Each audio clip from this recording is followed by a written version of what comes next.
Mari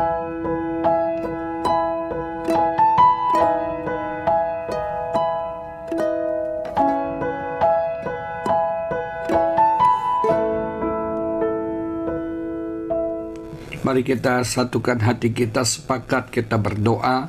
Bapa di surga, kami bersyukur untuk kesempatan kembali malam ini kami bisa beribadah menyembah kepada Tuhan.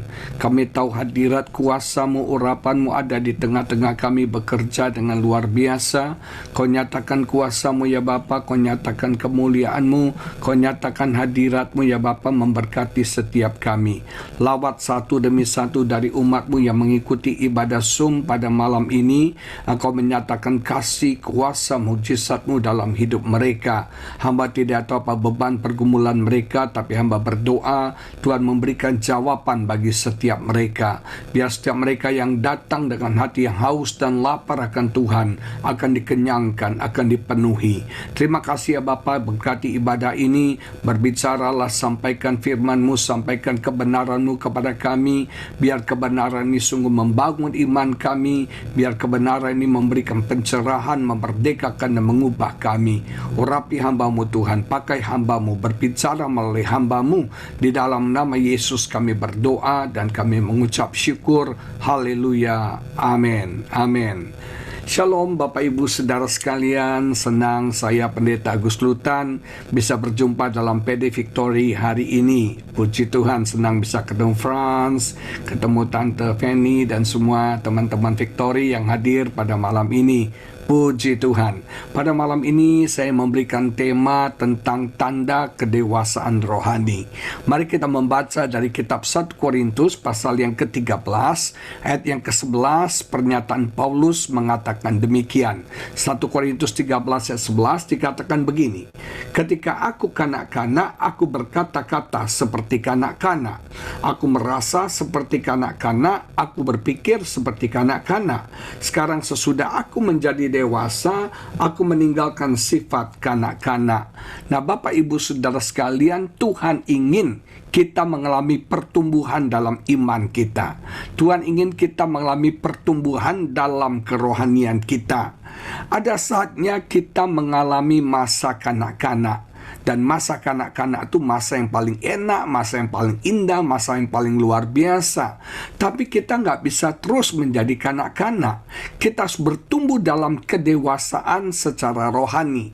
Dan Paulus katakan, ketika aku kanak-kanak, aku menjadi kanak-kanak. Tapi saatnya aku dewasa, aku meninggalkan sifat kekanak-kanakan itu.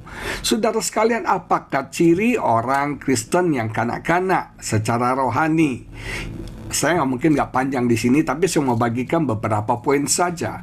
Yang pertama, orang yang Kristen kanak-kanak itu adalah orang yang maunya dimanja, maunya diperhatiin, maunya dilayani, maunya didoakan. Bu Eli dan semua tim Victory harus standby 24 jam untuk melayani dia. Anytime dia perlu, dia bisa cari, dan kita harus melayani dia, kita harus meladeni dia.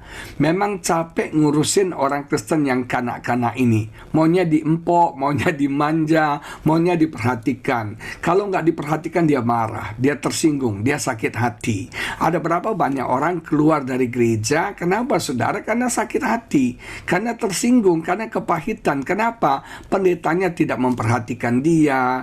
Kemarin saya ketemu seorang ibu, dia cerita, dia kepahitan sekali dengan gembalanya. Kenapa? Karena waktu suaminya sakit, dia telepon pihak gereja, nggak ada yang datang untuk mendoakan. Sepertinya mereka nggak care, nggak peduli. Dia bilang mereka cuma cari orang-orang kaya aja.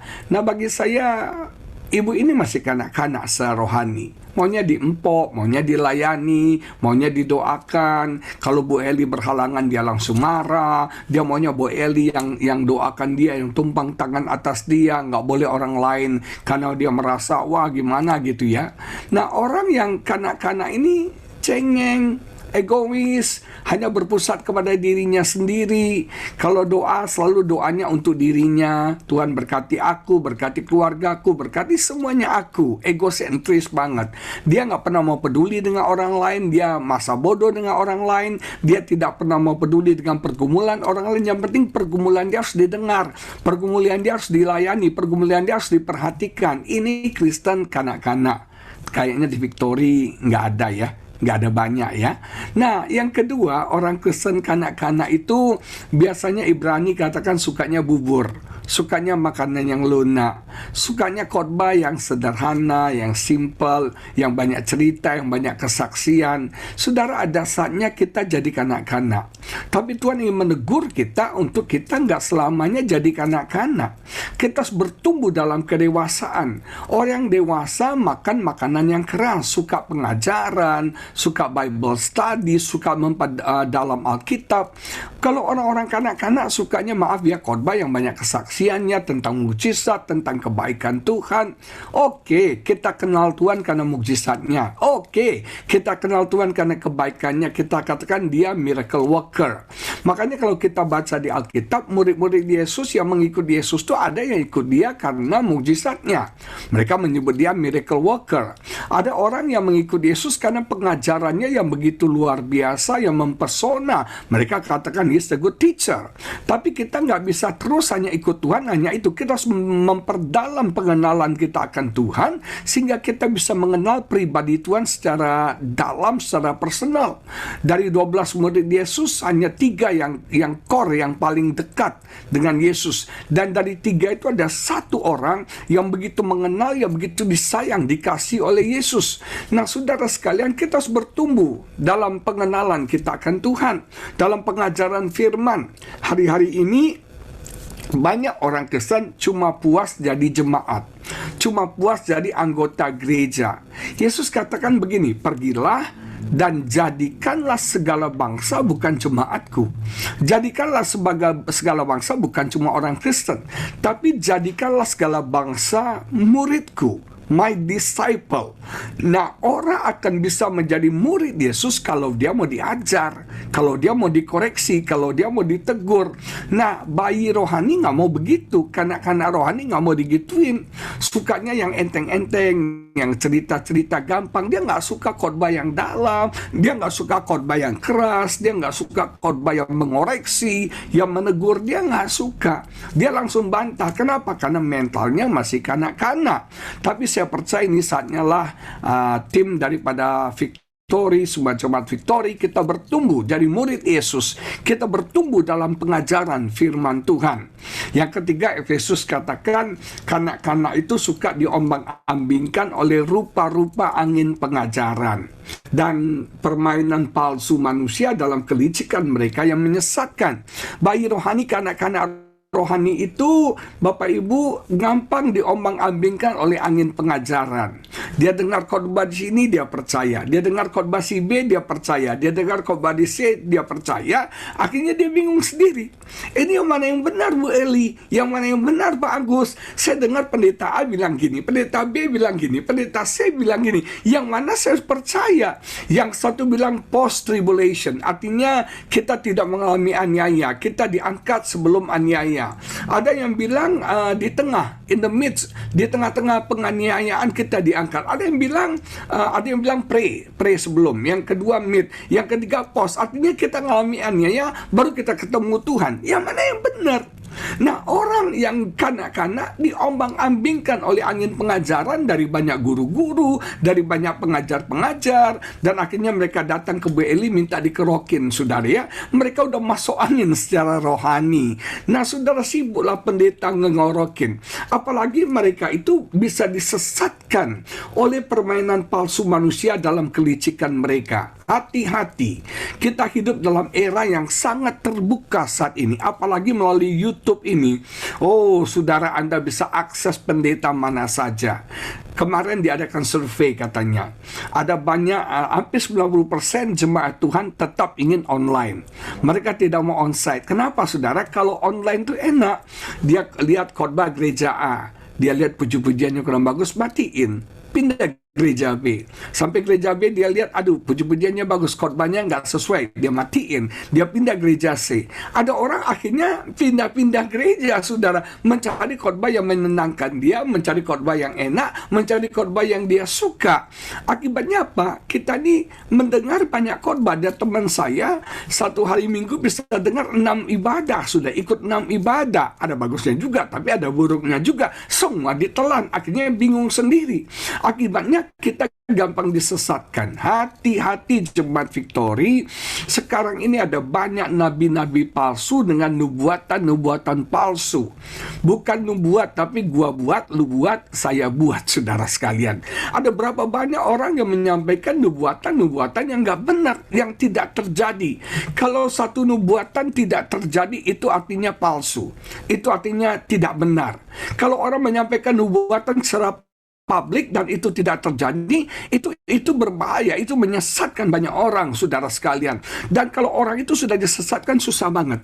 Apalagi banyak guru-guru palsu dengan pengajaran yang aneh-aneh sekarang ini. Sebuah gereja teman saya di Jakarta, mereka waktu itu sempat libur dari Maret, April, Mei, Juni. Juli mereka mulai ibadah, saudara. Mereka mulai ibadah walaupun kontroversi di antara pengurus dan jemaatnya. Tapi karena pendetanya merasa disuruh Tuhan, akhirnya dia mulai ibadah.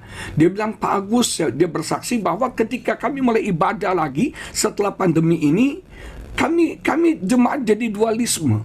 Ternyata ada banyak jemaat yang keracunan dari YouTube, saudara, yang akhirnya membawa prinsip YouTube itu ingin dipraktekkan di gerejanya dia. Mereka tanya bersama gembalanya, Pak, kita kok nggak pakai begini, kita kok nggak begini, kita nggak begini. Terus kemalinnya tanya, kamu tahu ini dari mana? Kamu belajar ini dari mana? Saya lihat di YouTube, Pak, ada pendeta begini, gini.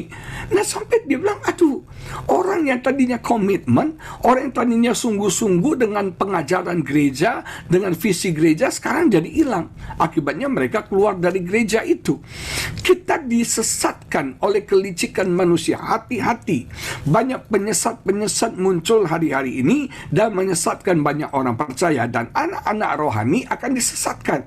Makanya kita harus berakar dalam kebenaran.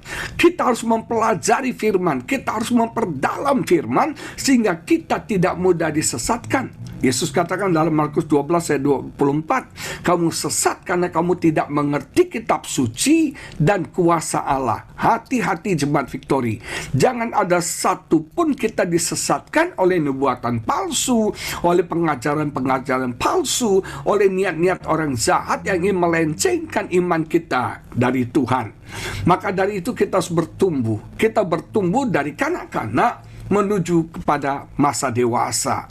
Ini saatnya di zaman akhir ini Tuhan mencari mempelainya yang dewasa, mempelainya yang siap untuk bertemu dengan Dia, masuk dalam pernikahan anak domba Allah itu. Dan Tuhan memberikan beban kepada saya untuk memberikan pengajaran-pengajaran supaya umat Tuhan dewasa, siap menjadi mempelai Kristus yang kudus, yang suci, yang tanpa cacat dan tanpa kerut. Nah, Bapak Ibu Saudara sekalian, saya mau beritahu ada beberapa informasi yang penting. Kedewasaan rohani yang pertama tidak ada hubungan dengan usia kekristenan. Kalau Anda sudah lama jadi orang Kristen, tidak berarti Anda dewasa secara rohani. Jangan bangga dulu sudah sekian puluh tahun jadi orang Kristen, KTP-nya sudah Kristen sekian puluh tahun. Jangan bangga.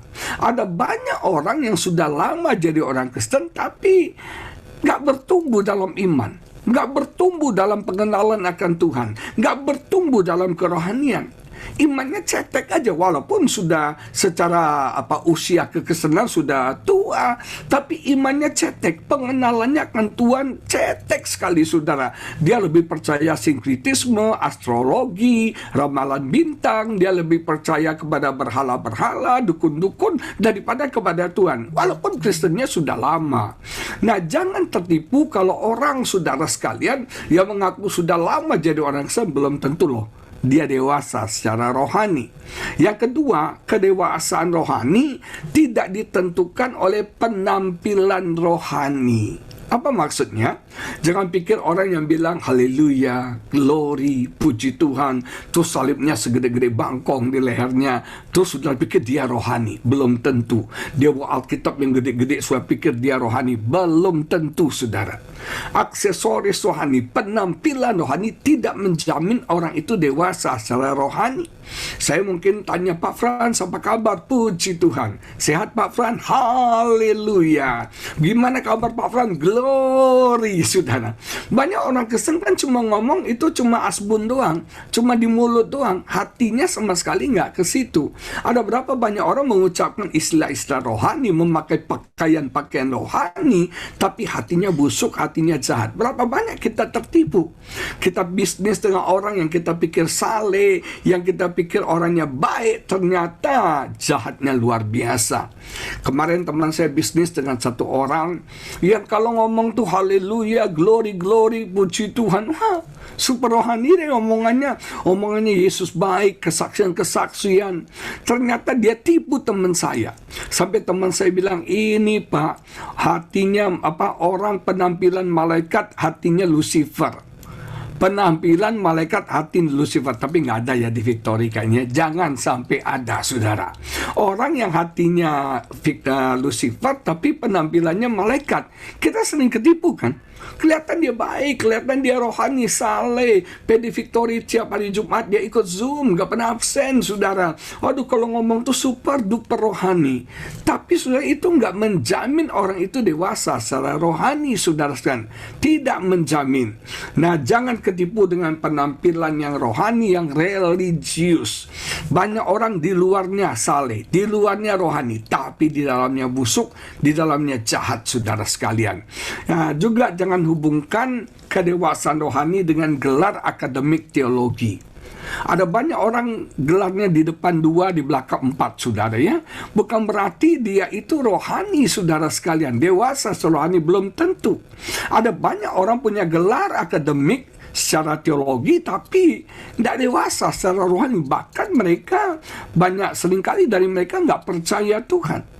Saudara sekalian, saya bukan anti pendidikan. Saya sendiri S3, saya doktor, saudara. Tapi bagi saya nggak perlu saya gembar-gembor bahwa saya ini doktor, saya ini harus dihargai. No, gelar itu kan cuma kita belajar. Yang penting kita belajar, dan kita belajar dan tidak pernah berhenti untuk belajar. Tapi jangan berarti gelar akademik membuat saya jadi dewasa rohani, belum tentu. Nah, ada banyak orang gelar rohaninya banyak, tapi nggak dewasa secara rohani. Kanak-kanak banget, saudara. Saya kenal orang doktor teologi dari satu STT terkenal di Indonesia. Tapi kelakuannya, aduh, serem banget, saudara. Serem banget pada doktor. Hidupnya jadi batu sandungan bagi banyak orang. Dia kalau benci orang, bencinya tuh setengah mati. Kalau dia kepahitan sama orang, sakit hati sama orang, sakit hatinya tuh dalam banget. Serem ya. Dokter secara rohani, tapi ternyata nggak bisa ngampuni, nggak bisa memaafkan kesalahan orang. Yang keempat, jangan hubungkan, tidak ada hubungan antara dewasa rohani dengan urapan. Nah, kita sering ketipu nih. Kita lihat orang ini diurapi Tuhan luar biasa. Bukan berarti kalau dia diurapi, dia dewasa secara rohani. Belum tentu, saudara sekalian. Urapan itu adalah perlengkapan yang Tuhan berikan kepada kita untuk melayani Tuhan. Urapan itu adalah kuasa. Urapan itu adalah penyertaan Tuhan. Urapan itu adalah ability, kemampuan yang Roh Kudus berikan kepada kita, karena ada tugas yang Roh Kudus ingin kita kerjakan. Jadi karena Tuhan ingin mempercayakan Anda untuk melakukan sesuatu, diperlengkapilah dengan urapan. Urapan itu anugerah Tuhan. Sementara kedewasaan itu lebih berbicara karakter. Ada banyak orang punya urapan tapi tidak punya karakter. Akibatnya hidupnya hancur, saudara sekalian. Saul punya karisma tapi dia tidak punya karakter. Akhirnya dia digantikan oleh Daud, disingkirkan oleh Tuhan. Nah, jemaat yang diberkati Tuhan, tidak ada hubungan urapan dengan kedewasaan rohani. Kita memang butuh urapan, tapi lebih penting lagi kita butuh karakter ilahi dalam hidup kita. Nah, kita mau masuk lebih dalam lagi. Tadi itu pembukaannya. Pembukaan udah sekian menit ya. Nah, sekarang kita masuk di intinya. tanda kedewasaan rohani itu apa sih? Malam ini saya kalau sempat ingin membahas dari kitab Yakobus. Kitab Yakobus mengungkapkan kepada kita tanda-tanda orang yang dewasa secara rohani. Mari cepat kita masuk. Yakobus pasal yang pertama 2, 3, dan 4 menulis demikian. Yakobus pasal yang pertama 2, 3, dan 4 menulis demikian. Saudara-saudaraku, semua saudara yang ada di Jemaat Victory, anggaplah, pandanglah, consider sebagai suatu kebahagiaan apabila kamu jatuh ke dalam berbagai-bagai pencobaan. Kata apabila kurang tepat, apabila itu whenever, bahasa aslinya ketika, di saat. Artinya hidup kita ini nggak luput dari pencobaan. Semua kita pasti mengalami pencobaan. Mungkin Anda sedang ada dalam pencobaan. Mungkin Anda baru saja keluar dari pencobaan dan Anda mungkin akan masuk dalam pencobaan yang baru. Semua orang pasti punya masalah. Betul-betul? Franz yang ganteng, keren, awet muda ini punya masalah nggak, Franz? Bohong kamu. Ketawa-ketawa terus. Semua orang punya masalah, saudara. Semua orang punya masalah. Saudara tanya, Pak Agus ini punya masalah? Punya, saudara. Semua kita punya masalah. Kita nggak bisa luput dari masalah. Selama kita hidup, kita punya masalah. Hanya orang mati yang nggak punya masalah, malah mendatangkan masalah. Betul nggak? Nah, apabila kamu jatuh, kata jatuh itu artinya kita nggak duga, kita nggak kira, kita nggak pernah perhitungkan, unpredictable. Saudara, yang namanya masalah kan datangnya sekonyong-konyong. Yang namanya masalah datangnya tiba-tiba. Kita nggak duga, kita nggak sangka, kita nggak kira, kita nggak pernah harapkan itu terjadi, saudara. Kita nggak pernah duga. Teman saya syok berat, saudara, waktu dia satu hari ketahuan suaminya ternyata sudah selingkuh dengan ratusan wanita. Ratusan wanita, dari artis, model, sampai pembantu rumah tangga, sampai tukang kebon, saudara. Dari nenek-nenek sampai istri orang, sampai ke ABG, saudara. Sampai teman saya bilang, saya nggak tahu, Pak, ini suami saya manusia apa monster, Pak, jahat sekali. Teman saya itu sampai kumpulin semua cewek-cewek yang sama suaminya itu, dia kumpulin, saudara. Dan mereka semua mengaku bahwa mereka berzina dengan bapak ini. Saudara sekalian, dia kaget sekali, nggak duga, karena selama ini suaminya baik banget.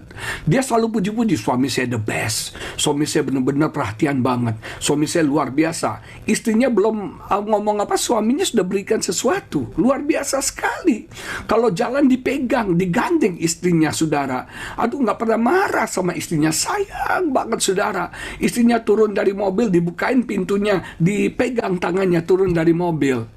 Jarang ya suami kayak gitu sekarang ya. Saya juga nggak kayak gitu, saudara ya. Nah, saudara sekalian, tapi dia kaget tiba-tiba sekonyong-konyong. Dia ketahuan suaminya selingkuh dan terbongkar dengan begitu banyak wanita. Syok sekali. Nggak kira, nggak duga, nggak sangka. Itulah namanya pencobaan. Maka dikatakan berbagai-bagai pencobaan. Artinya pencobaan setiap kita tuh beda-beda. Ada yang punya masalah rumah tangga, ada yang punya masalah kesehatan, ada yang punya masalah keuangan, ada yang masalah pelayanan. Ada, setiap kita punya masalah yang berbeda-beda. Nah, tapi Alkitab bilang gini, anggaplah sebagai satu kebahagiaan. Dalam bahasa Inggrisnya bagus, let it be an opportunity of joy. Ternyata pencobaan kita adalah kesempatan untuk kita bersuka cita. Jadi tanda orang yang dewasa secara rohani adalah dia bisa bersuka cita dalam pencobaan. Dia bisa bersuka cita dalam tekanan hidup yang dialami. Itu orang yang dewasa. Kanak-kanak kerjanya mengeluh. Kanak-kanak protes, komplain, sakit hati, kecewa, kepahitan ketika mengalami masalah. Tapi orang yang dewasa secara rohani bisa bersuka cita, Bapak Ibu. Bisa rejoice di dalam Tuhan ketika dia dalam tekanan. Dia bisa melihat masalah adalah kesempatan. Makanya opportunity of joy. Orang yang dewasa secara rohani bisa melihat ternyata pencobaannya adalah kesempatan. Kesempatan mungkin untuk iman kita bertumbuh. Tahu nggak iman bertumbuh di mana? Dalam aniaya. Iman bertumbuh dalam penderitaan. Justru penderitaan yang kita alami membuat iman kita semakin kuat. Iman kita semakin kokoh di dalam Tuhan. Iman kita semakin bertumbuh di dalam Tuhan. Bapak Ibu tahu nggak? Kenyamanan membuat iman kita tidak bisa bertumbuh. Kenyamanan membuat iman kita tidak berfungsi. Saya mau tanya, Jemaat Victory, Anda berdoa paling top tuh kapan? Lagi punya masalah kan? Anda berdoa habis-habisan ketika kapan? Sampai puasa-puasa waktu kita ngalami krisis. Tapi waktu semuanya baik, semuanya aman, suami jina, anak-anak baik-baik, semua ekonomi lancar, kita lupa berdoa. Kita malas berdoa. Begitu dihantam lagi sama masalah, baru kita berdoa lagi. Kita pegang Tuhan kencang-kencang. Saya paling gak suka naik jet coaster. Siapa yang pernah naik jet coaster?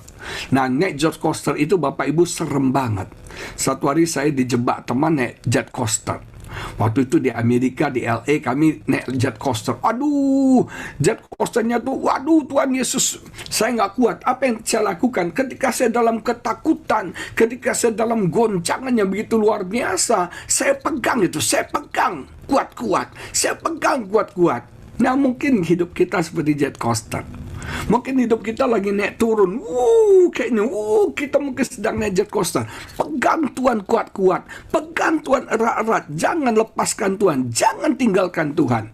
Nah, Bapak Ibu, ini masalah kita, krisis kita, pandemi ini. Kesempatan untuk kita melihat mukjizat Tuhan. Kesempatan untuk kita melihat pertolongan Tuhan terjadi dalam hidup kita. Saya bersyukur banget loh. Selama 1,5 tahun ini, Tuhan begitu baik sama saya. Tuhan begitu perhatian, begitu sayang, begitu care, begitu peduli dengan saya. Banyak orang terdampak virus ini. Tapi puji Tuhan, di sini saya melihat mukjizat kuasa Tuhan yang luar biasa yang memelihara hidup saya dan istri saya sampai hari ini. Kami tidak pernah kekurangan sesuatu yang baik dari Tuhan. Ternyata saudara, pencobaan itu baik loh buat kita. Karena pencobaan itu akan press diri kita, menghasilkan, mengeluarkan yang terbaik dari kita. Dengar ya, ternyata pencobaan itu menekan kita, mempres hidup kita, supaya yang terbaik dari kita itu keluar. Nah, Anda mau tahu lihat aslinya orang itu gimana caranya? Lihat aslinya orang itu dalam tekanan. Saya mau nanya ibu-ibu, bapak-bapak, kalau jeruk kita peras yang keluar apa? Pasti semua bilang, jus pak, air jeruk. No, kalau jeruk kita peras yang keluar apa? Ya airnya, ya bijinya, ya ampasnya, betul nggak? Saya mau nanya Jemaat Victory, kalau Tuhan peras hidup Anda yang keluar apa? Aslinya kita. Orang itu pemarah atau tidak kelihatan dalam tekanan. Orang itu sabar atau tidak kelihatan dalam tekanan. Orang itu bisa mengucap syukur atau tidak bisa dilihat dalam tekanan. Ternyata percayalah, apapun pencobaan yang kita alami, itu menjadi kesempatan buat kita. Makanya ayatnya berkata, anggaplah, pandanglah. Kita akan bisa bersuka cita, ibu-ibu, bapak-bapak sekalian, kalau kita punya paradigma yang benar tentang keadaan yang kita hadapi. Sekali lagi, kalau kita punya paradigma, sudut pandang yang benar terhadap apa yang kita alami. Ternyata di balik semua masalah pergumulan kita, ada mukjizat, ada berkat Tuhan. Saya membaca satu buku, sudah lama saya baca. Ada seorang ahli komentar Alkitab yang bernama Matthew Henry. Matthew Henry hamba Tuhan yang luar biasa yang menulis banyak tentang Alkitab. Nah, Matthew Henry satu hari dirampok, dicopet. Nah, setelah dia dicopet, dia khotbah di gerejanya, dia bersaksi. Dia berkata, jemaat yang diberkati Tuhan, jemaat yang dicintai Tuhan, saya mau bersaksi.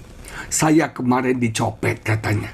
Wow, orang pikir dicopet. Terus dia berkata begini, saya bersyukur, saya berterima kasih, saya dicopet.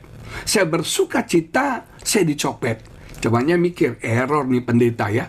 Dicopet kok malah bersuka cita, mana bisa. Dia bilang gini, ada 3 alasan saya bersuka cita. Alasan yang pertama, ini pengalaman pertama kali saya dicopet. Hitung-hitung dapat pengalaman. Jadi kalau orang ketemu orang yang dicopet, kita bilang, oh iya, gue juga udah ngalami. Kalau saudara mungkin sudah pernah difitnah, oh iya, gue udah pernah difitnah. Kita punya pengalaman itu, sehingga kita bisa melayani orang yang senasib dengan kita. Saya pernah sakit ginjal dan saya bersyukur Tuhan izinkan sakit ginjal. Kenapa? Saya bisa jadi berkat bagi orang yang mengalami kasus seperti saya. Bahkan istri saya seringkali dimintai nasihat oleh orang-orang yang mengalami masalah ginjal seperti saya. Nah, Matthew Henry berkata, ini pengalaman pertama saya dicopet. Yang kedua dia berkata begini, saya bersyukur, bersuka cita karena yang dirampok uang saya, bukan nyawa saya. Bagi saya nyawa lebih penting dari uang. Uang hilang nggak apa-apa, bisa dicari. Yang penting saya masih punya nyawa, saya masih punya kehidupan. Itu jauh lebih penting. Dan saya bersuka cita. Alasan yang ketiga, Matthew Henry katakan kenapa saya bersuka cita, karena saya dirampok. Bukan saya yang merampok, saudara sekalian. Dia dirampok, bukan dia merampok. Celaka banget kalau dia hamba Tuhan, dia merampok. Nah, saudara sekalian, ada banyak alasan kita bisa bersyukur. Ada banyak alasan kita bisa bersuka cita di dalam pencobaan hidup kita, di dalam tekanan hidup yang sedang kita alami. Satu hari saya punya teman saya ini diajak partner sama kenalannya bisnis hand sanitizer. Ini sebelum COVID ya, sebelum COVID, bisnis hand sanitizer. Akhirnya teman saya bilang, gua nggak punya pengalaman untuk bisnis ini. Temannya bilang, gua pengalaman, lu cuma supply duit doang aja lah. Lu invest saja uang. Akhirnya teman saya invest uang. Ternyata temannya itu tipu uangnya. Banyak, diselewengkan uangnya, saudara. Diselewengkan. Akhirnya teman saya terbongkar, mereka bicara. Akhirnya singkat cerita, demi damai, teman saya mengambil alih pabrik ini. Dia pertama sempat kagok. Kenapa? Dia itu kan bukan ahli di medis, dia ahlinya di properti. Bangun rumah, jual beli rumah, itu dia jagonya di situ. Tapi karena ini terpaksa dia kelola. Tapi dia bilang, Pak, saya dicelakakan orang. Saya dibully orang, saya dikerjain teman saya. Tapi itu jadi berkat buat saya. Tahu nggak Bapak Ibu Saudara sekalian, waktu COVID Maret itu masuk di Indonesia kan, Maret, April, Mei, Juni itu kan, cari hand sanitizer susah banget, cari masker tuh susah banget. Saya masih ingat tuh, saya di Surabaya tuh, awal Maret saya khotbah di Victory tuh, di gereja yang di daerah barat sana. Saya masih ingat tuh, orang heboh, orang ras ya, orang belanjanya panik buying kan, orang pada ras di supermarket, semua barang habis, minyak habis, semua habis. Nah, waktu itu cari masker susah. Ada satu jemaat Victory bilang, Pak, saya punya nih titipan cici saya, harganya 250.000. Bayangin, kalau normal masker itu kan murah banget, tapi karena kepepet, harga semua melambung. Begitu juga hand sanitizer. Hand sanitizer itu biasa, dia bilang modalnya cuma nggak sampai 100.000, Pak. Tapi bisa dijual harga sejuta lebih, saudara. Orang berbondong-bondong panik beli hand sanitizer karena barang langka pada waktu itu. Dan saudara, luar biasa. Dia untung berlipat kali ganda. Dia bilang luar biasa cara Tuhan memberkati ya. Saya ditipu dulu. Ternyata di balik tipuan itu ada berkat Tuhan yang luar biasa. Sampai dia datangi temannya itu, dia bilang, bro, thank you banget lu sudah tipu gua. Thank you banget bro, karena lu tipu gua jadi diberkati luar biasa. Thank you banget. Dia kasih tips sedikit buat temannya. Nah, sebab yang diberkati Tuhan, kita harus punya paradigma, sudut pandang yang benar tentang masalah. Tidak selamanya masalah itu menghancurkan kita. Masalah itu justru jadi jalan berkat buat kita. Saya dulu kalau orang fitnah, orang kritik saya marah, saya emosi. Tapi sekarang saya nggak mau marah. Kenapa saya marah? Ngapain, bodoh banget. Sekarang apapun kritik orang, apapun fitnah orang, apapun yang orang jahatin buat saya, itu jalan berkat buat saya. Saya sangat percaya di balik semua itu ada kemuliaan Tuhan. Ada mukjizat Tuhan, ada berkat Tuhan yang besar yang Tuhan sudah siapkan buat saya. Saya sedang diuji. Makanya ayat 3 dikatakan begini, sebab kamu tahu bahwa ujian. Yang pertama kita anggap, sudut pandang harus benar. Yang kedua kita harus tahu. Kalau kita tahu semua ini adalah ujian, apa bedanya ujian sama pencobaan? Pencobaan menghancurkan kita. Tapi ujian itu kan mengangkat kita. Naik level, naik kelas, saudara. Banyak orang Kristen punya pengetahuan yang bagus. Tapi Tuhan harus uji dong pengetahuan Anda. Anda sudah belajar tentang firman Tuhan kan? Anda harus diuji dong dengan apa yang sudah Anda pelajari. Anda tahu tentang kasih, Bapak Ibu Saudara sekalian? Oh, tahu, Pak. Yang terbesar adalah kasih. Kasih adalah esensi orang Kristen. Anda bisa paparkan tentang kasih. Kan Tuhan tes tentang kasih Anda. Luluskah Anda dalam ujian kasih? Kita dikhianati, kita difitnah, kita disakiti, kita diselingkuhin. Anda bisa luluskah dalam ujian kasih itu? Jemaat di Efesus gagal. Mereka kehilangan kasih yang semula. They lost their first love. Kasih mereka hilang. Tuhan uji kasih mereka. Kasih mereka hilang. Kita belajar banyak tentang iman. Ketika Tuhan uji iman Anda bisa lulus gak? Kita belajar tentang kesetiaan, komitmen. Tuhan uji komitmen, kesetiaan Anda lulus gak? Semuanya ini adalah ujian Tuhan. Dan kita harus tahu Tuhan sudah menguji kita. Pasti maksudnya supaya kita naik level. Siapa? Jemaat Victory mau naik level. Naik level dalam pelayanan, naik level dalam berkat, dalam karier. Naik level, saudara. Naik offering sampai 2 tangan ya. Luar biasa ya. Naik level. Siapa yang mau naik level? Kita harus lulus dalam ujian Tuhan. Banyak kita mau naik tapi nggak mau ujian. Tidak ada kenaikan kelas tanpa ujian. Nah, dikatakan menghasilkan ketekunan. Iman kita tuh diuji. Tuhan mau tahu nih, imanmu ini palsu apa benar nih? Imanmu abal-abal atau bukan? Kalau Anda beli barang, Anda mau tahu asli atau tidak, harus dites. Sekarang kan tas-tas KW banyak, Hermes KW banyak, Bottega KW banyak, Chanel KW juga banyak, sudah. Nah, kalau kita mau tahu asli kan bisa dites, saudara. Teman saya pernah jual Hermes, yang belinya orangnya nggak ngerti Hermes, dituduhnya palsu. Sampai sama-sama dibawa dites, sudah ini asli apa palsu, bisa dites. Nah, Tuhan ingin ngetes hidup kita juga, ingin ngetes iman kita juga. Anda ini kambing atau domba? Anda ini Kristen benar atau Kristen abal-abalan? Terus dites, diuji oleh Tuhan, dan itu menghasilkan ketekunan. Oh, saya suka kata menghasilkan. Apapun ujian dalam hidup kita pasti ada dihasilkan. Ketekunan artinya kekuatan untuk bertahan di dalam tekanan. Orang Kristen itu hebat, semakin ditekan semakin kuat, semakin ditekan semakin melejit. Itu orang Kristen. Ternyata kita ini ketekunan, kekuatannya akan teruji ketika di dalam tekanan. Zaman dulu ada iklan spring bed ya, alga spring bed ya. Alga spring bed itu pertama dilewati yang namanya bulldozer. Truk dulu, mobil truk lewat itunya Bapak, dia punya per masih tetap bagus. Dilewati bulldozer, masih tetap bagus. Dilewati tank baja, masih tetap bagus. Nah, kita harus kayak gitu. Kita harus seperti per itu, ditekan, dihajar, di apapun juga tetap kuat. Nah, itu orang Kristen. Tekanan membuat kita kuat. Saudara tahu nggak? Justru kita lemah di dalam kenyamanan. Ketika Anda nyaman, Anda lemah, saudara.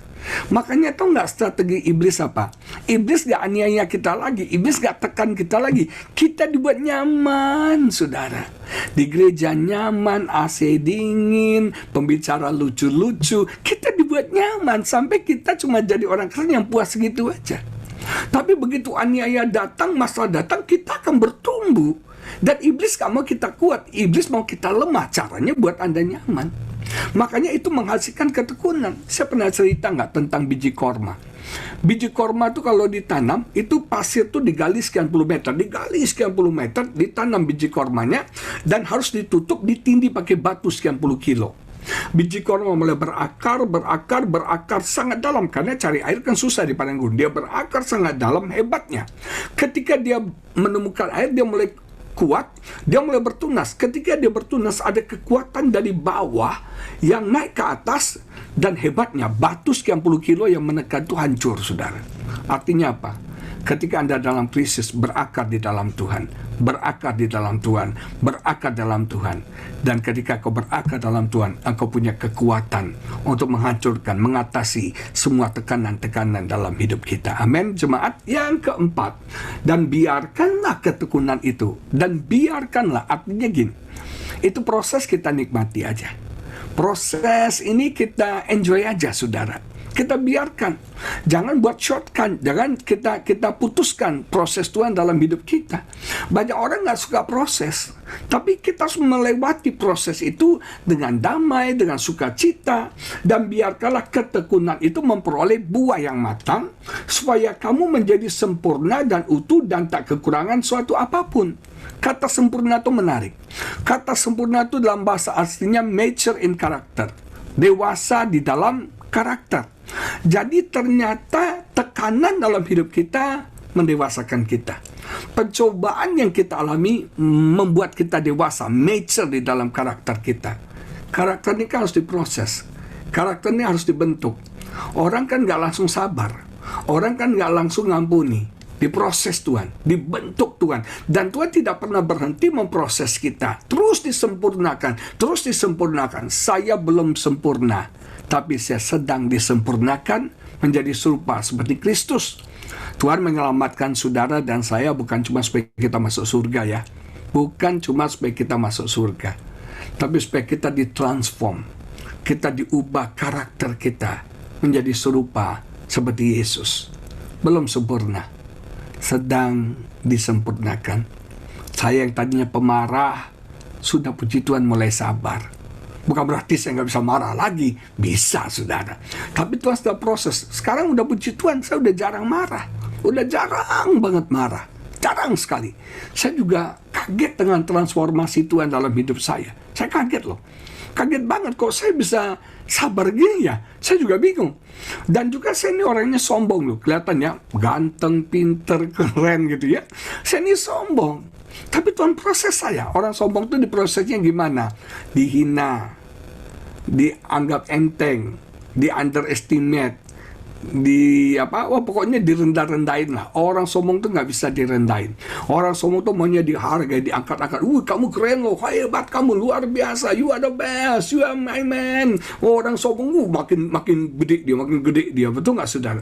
Nah kadang-kadang terus tusuk kita, kempesin kita. Cara apa? Kita dihina, kita nggak dihargai, kita nggak dianggap. Sakitnya tuh di sini sakit rasanya saudara. Tapi itu cara Tuhan untuk membuat saya rendah hati, untuk membuat saya mengandalkan Tuhan dalam hidup saya.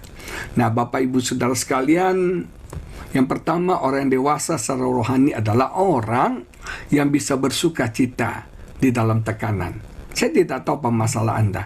Saya tidak tahu apa pergumulan Anda. Saya tidak tahu apa krisis yang Anda sedang hadapi. Tapi jangan mengeluh, jangan putus asa, jangan patah semangat, jangan takut, jangan khawatir, jangan kepahitan, jangan sudah tersinggung. Dikit-dikit tersinggung, itu anak-anak.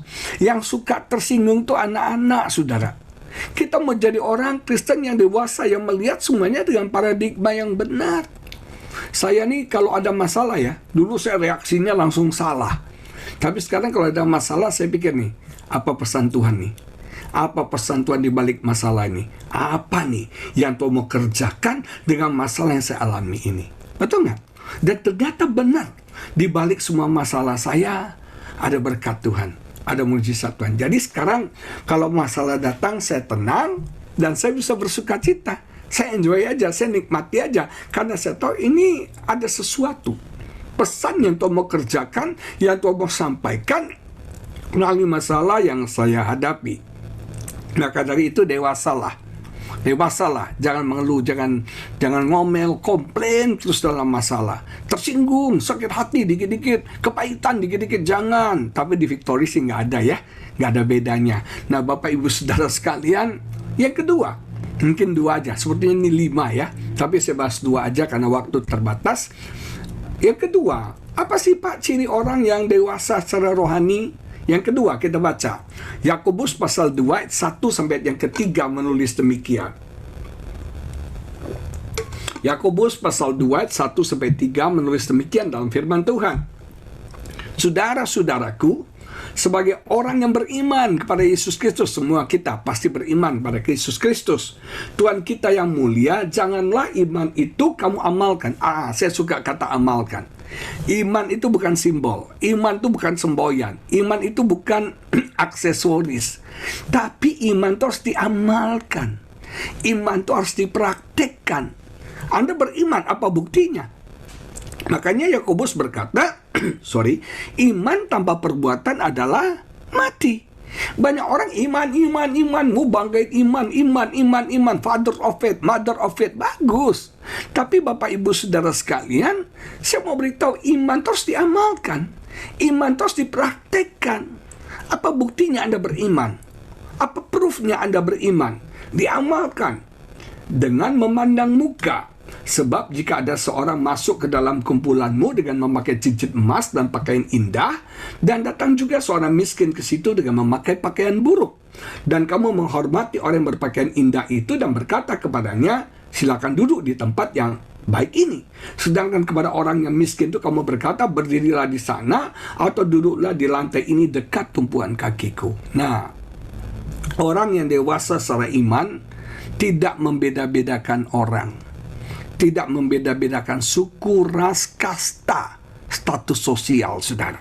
Dengar ya, orang yang dewasa dalam iman tidak pilih kasih, tidak pilih bulu. Tuhan tuh gak pernah pilih kasih loh. Semua dicintai, semua dikasih. Karena begitu besar kasih Allah akan dunia ini semua. Semua Tuhan cintai, semua Tuhan kasih. Matahari buat semua orang, hujan buat semua orang, oksigen buat semua orang, betul nggak? Tuhan nggak pernah pilih, oh ini si Francis elit nih, France, Victory, ini eksklusif, VIP. Nggak, semua sama. Semua sama, saudara sekalian. Maka dari itu kita jangan pilih-pilih orang. Makanya judul perikop ini dalam bahasa Inggris dikatakan the sin of partiality. Dosa yang membeda-bedakan, dosa yang memisah-misahkan orang. Kita manusia cenderung loh memisahkan orang berdasarkan kastanya. Oh, ini orang kaya nih, ini orang miskin nih, ini orang nggak mampu, ini orang mampu. Kita sering bagi orang dalam kasta-kastanya, dalam status sosialnya. Kita sering membagi orang, saudara, dalam keuangannya, asetnya. Kita bagi orang kaya nih, orang nggak kaya, nah orang miskin. Nah, Bapak Ibu Saudara sekalian, itu dosa kata Alkitab. Orang yang dewasa imannya tidak membeda-bedakan, tidak ada favoritnya. Orang kaya lebih favorit, orang yang parfumnya harum lebih dia favoritkan, orang yang pakai tas mewah dia favoritkan, orang yang bajunya keren dia favoritkan, sementara orang yang biasa aja dia nggak pedulikan, saudara sekalian. Tidak prejudis, tidak menghakimi orang berdasarkan penampilan, betul nggak? Ada satu hari, satu cerita, saudara, ada seorang bapak yang kere sekali, cumpang-camping, bukan gembel lah, yang kere sekali, makan donat, saudara. Dia beli donat, di sebelahnya duduk juga orang yang pakai jas makan donat, saudara. Nah, orang jas ini melihat bapak ini lagi makan, saudara, dia pikir bapak tuh ambil donatnya. Nah, akhirnya dia ambil donat bapak itu. Akhirnya baru dia sadar ternyata bukan bapak itu yang ambil donatnya. Jangan mentang-mentang orang tuh lusuh, orang tuh kelihatannya kere, terus kita anggap enteng, dia maling, dia ini. Jangan pikir itu. Jangan kita membagi-bagi orang dalam kasta, status, ras, dan segala-galanya. Kalau dia orang Jawa lebih prioritaskan, kalau enggak, sorry, Anda bukan kelas kami, Anda bukan level kami. Ada berapa banyak orang seperti itu di gereja. Begitu orang datang keren, harum, saudara, kita ladeni dengan VVIP. Begitu orang biasa-biasa datang, udah sana, kamu di belakang saja. Ya kan, kita nggak hormati orang. Itu yang Tuhan nggak mau. Yesus katakan, apapun yang kamu lakukan bagi saudaramu yang paling kecil, engkau sudah melakukannya buat aku. Hebat nggak? Nah, Yesus nggak bilang untuk orang yang paling kaya loh, tapi orang yang paling kecil, yang paling sederhana, yang paling hina, engkau melakukannya buat aku. Dan itu memang nggak gampang, saudara. Nah, saya berdoa biar semua jemaat Victory tidak membeda-bedakan orang, saudara. Jangan pikir nih, sorry, maaf.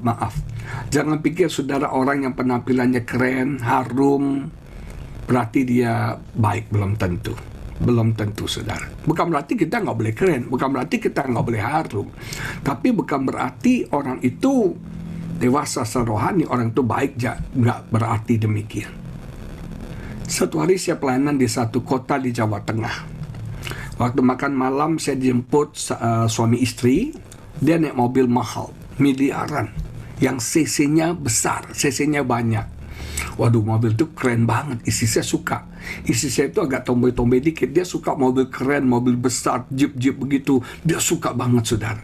Jadi waktu kita sampai di restoran, istri saya ngobrol, "Pak, ini mobilnya keren banget, CC-nya besar banget, ini mobil mahal banget." Terus istri saya tanya, "Kenapa Pak, di kota kecil tempat Bapak tinggal ini kan rasanya nggak berfungsi lah mobil segini bagus. Kenapa Bapak pakai ini? Kan jalannya, maaf ya, di daerah Jawa Tengah kan jalannya kecil, ada becak-becak sebelah kiri kanan jalan, belum lagi naik sepeda. Apa nggak berbahaya Pak?" kata istri saya. "Kalau pakai di Amerika kan jalannya highway semua, tol semua, enak banget tuh ngebut. Kalau di Jakarta masih bisa dipakai lah, walaupun tolnya sering macet." Nah, saudara sekalian, terus bapak ini bilang gini, hehehe, katanya, "Pak Agus, Ibu," katanya, "tahu nggak? Saya punya mobil ini bukan untuk bangga-banggaan, somong-somongan, bukan. Tapi saya punya mobil ini untuk supaya bisa menjemput orang bank. Kalau saya mengajukan kredit, Pak, saya jemput orang bank pakai mobil 1 juta umat." Saya nggak usah sebutkan mereknya ya. "Pakai mobil 1 juta umat, kredit saya nggak akan di-approve, Pak. Kredit saya nggak akan cair.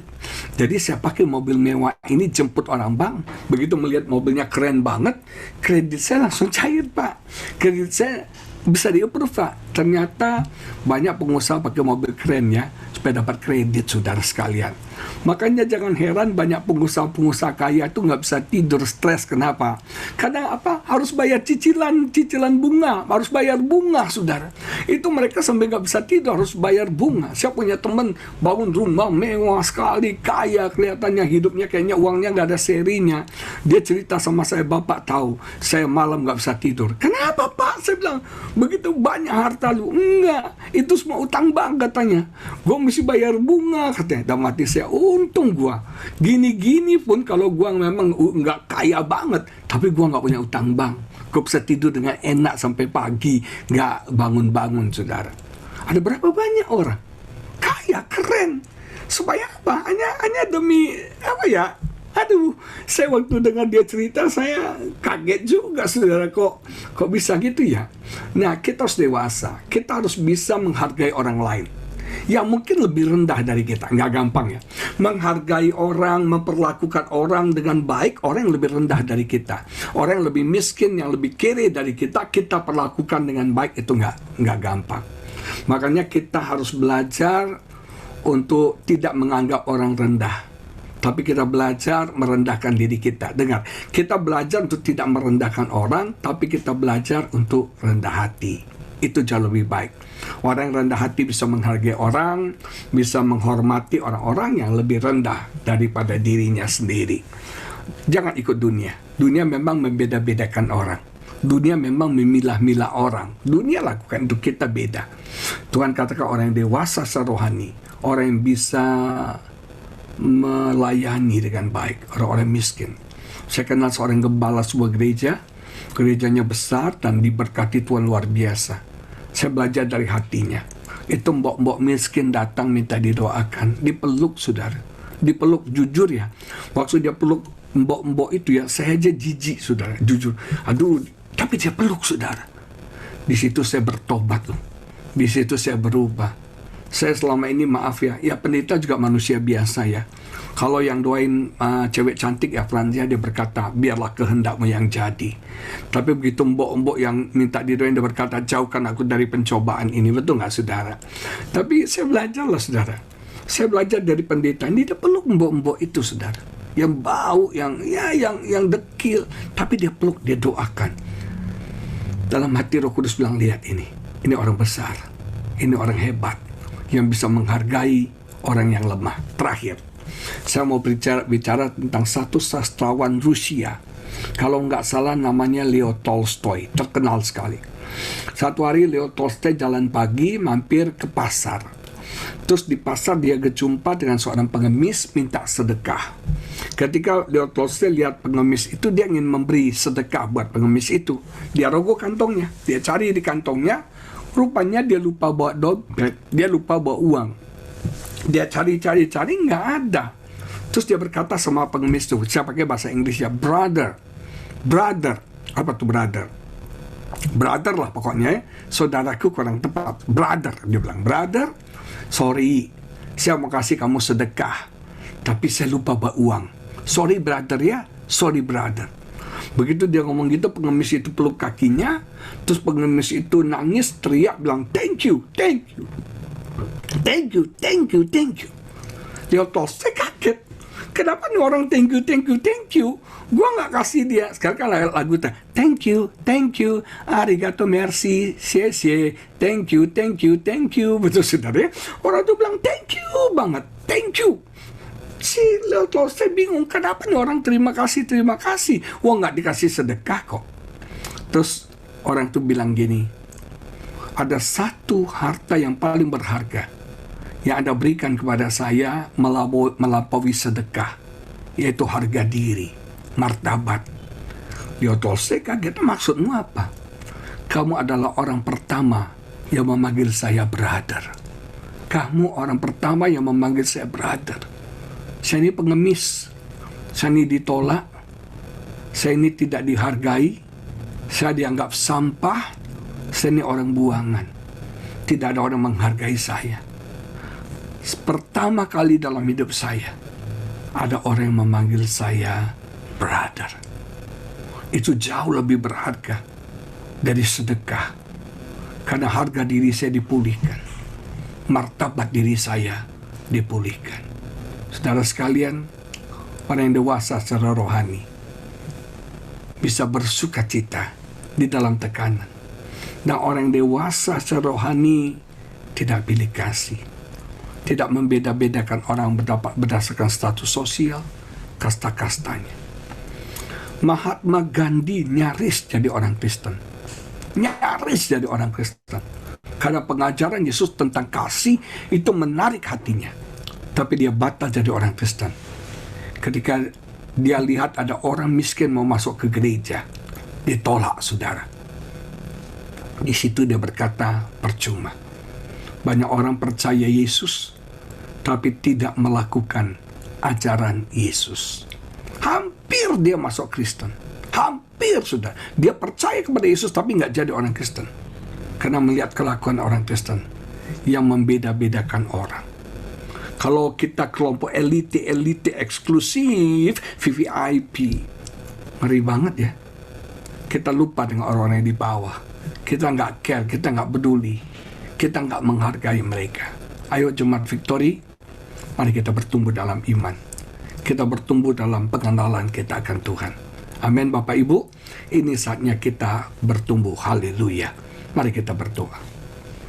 Hamba berdoa biar firman ini sungguh berbicara kepada kami ya Bapa. Firman ini sungguh menginspirasi kepada kami untuk bertumbuh dalam iman kami, dalam pengenalan kami akan Tuhan, dalam kerohanian kami. Kami tidak mau hanya menikmati jadi bayi, jadi kanak-kanak, tapi kami mau bertumbuh menjadi dewasa di dalam Tuhan. Karena Yesus akan datang kedua kalinya untuk menjemput mempelai yang dewasa. Dewasakan kami, buat kami bertumbuh dalam pengenalan kami akan Tuhan. Oh, ralabatakan dalabasyan dalabatakan lamasyan, Roh Kudus tolong kami. Roh Kudus mampukan kami untuk bisa bersuka cita di dalam pencobaan, dalam tekanan, dalam krisis yang kami alami. Ubah cara pandang kami, ubah paradigma kami, dan kami mau tahu, kami kenal bahwa ujian kepada iman kami menghasilkan ketekunan, dan kami mau bersuka cita menjalani proses itu dengan sukacita, karena kami tahu kami akan didewasakan, kami akan mature di dalam Tuhan.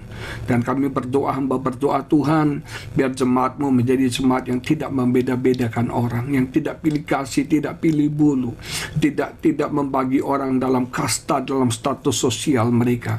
Tapi kami bisa menghargai orang yang lemah, orang yang lebih rendah dari kami, orang-orang yang ditolak, yang dibuang, yang dicampakkan.